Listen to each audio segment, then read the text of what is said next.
Here we are at the German War Cemetery in Harville, and behind me lay at rest 494 German soldiers who fell during the First World War.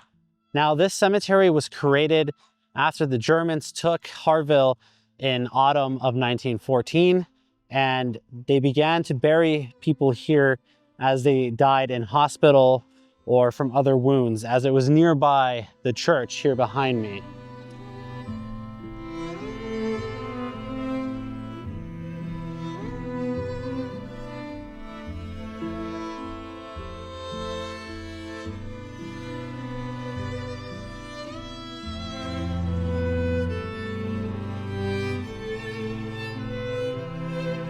This is Harville, a German First World War cemetery in the Meuse region of France, where 494 German war dead are buried. It was established in the autumn of 1914, after the village fell into German hands, when hospitals and main dressing stations were set up here and soldiers who died of their wounds were buried behind the church. Burials continued as the fighting around Verdun intensified, until French artillery forced the site to be abandoned in May 1916. Today, the cemetery is cared for by the German War Graves Commission, the Volksbund, and remains an important place of remembrance. Without the work of organizations like the Volksbund, places like this would be far harder to visit, preserve, and remember today.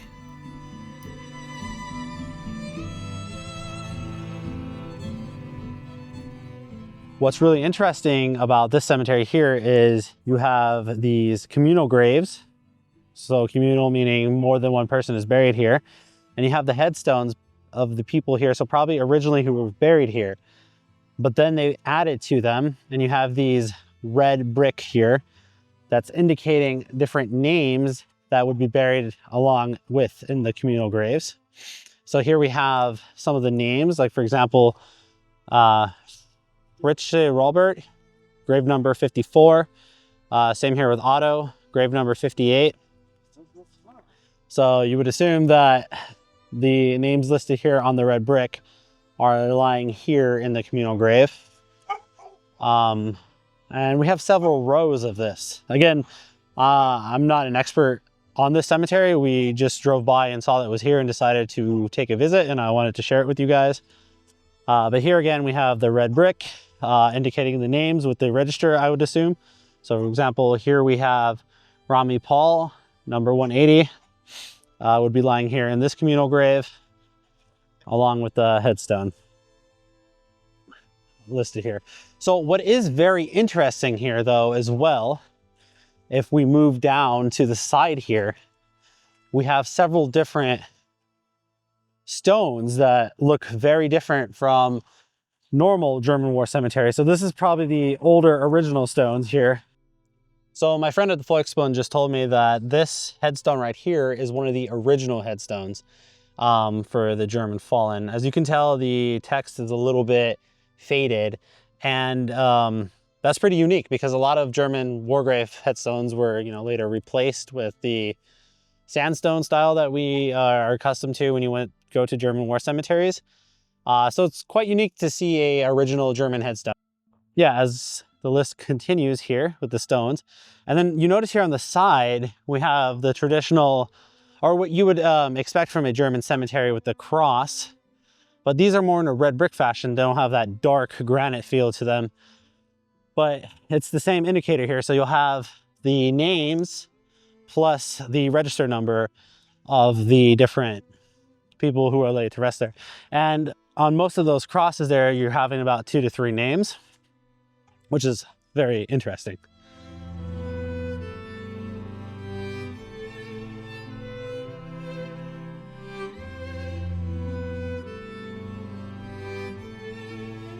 So an indicator that you can tell this is the original headstone is here. If you look at the iron cross here, you see the crown, and here the faded W for Wilhelm, for Emperor Wilhelm.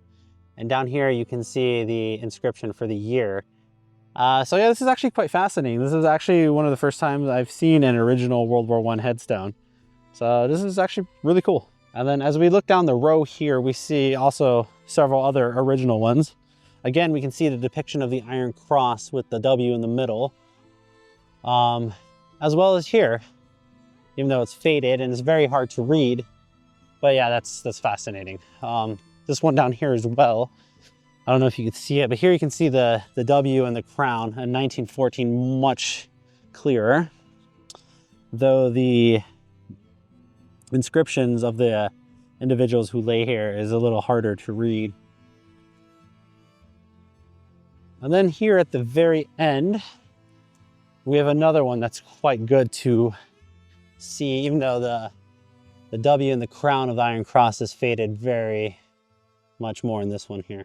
And behind me, you can see the local church here in Harville and this normal cemetery right behind it, which is actually quite common for European villages, dating back, to the medieval ages when, the cemeteries where they bury the dead would be close to the church nearby. So it definitely does make sense that there is a German cemetery right here. If there was a hospital nearby, that they would bury them close to the concentrated ground of the church.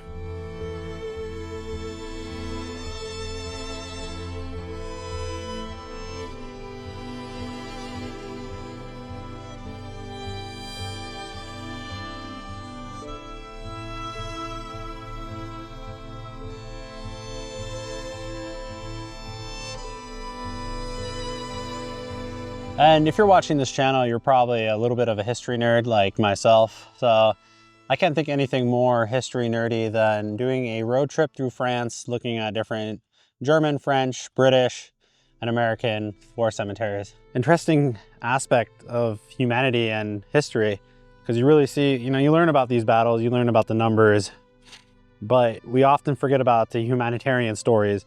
And you can see those humanitarian stories with every single plaque, every single name inscripted on cemeteries like this. It's probably one of the more unique German cemeteries that I've seen, just because it's so vastly different with the different kinds of stone, red brick, and you have the white stones depicting the fallen over there. And yeah, I definitely learned something here at Harville. If you guys feel like you learned something as well, then drop a like, subscribe to the channel so we can continue learning together. And more importantly, make sure to check out the German War Graves Commission, the Volksbund, because they maintain graveyards like this. And, they help keep the memory of the individual people who gave their lives fighting for whatever reasons they did. It's important work because not only do they maintain the graves, they also research and help give a lot of unidentified people a headstone for their family members and relatives can pay their respects. Anyway, I appreciate you guys watching, and I'll see you guys in the next one. The cemetery in Harville might not compete with some of the other well-known cemeteries in size or numbers. This cemetery represents 494 lost human lives that ended abruptly. It's hard to comprehend the mass destruction that humanity can cause upon one another. That is why it's immensely important to come visit places like this to learn from them, and in an effort to prevent such tragedy from happening again in the future, because at the end of the day, the individual graves of the soldiers are the best preachers of peace. Thank you for watching.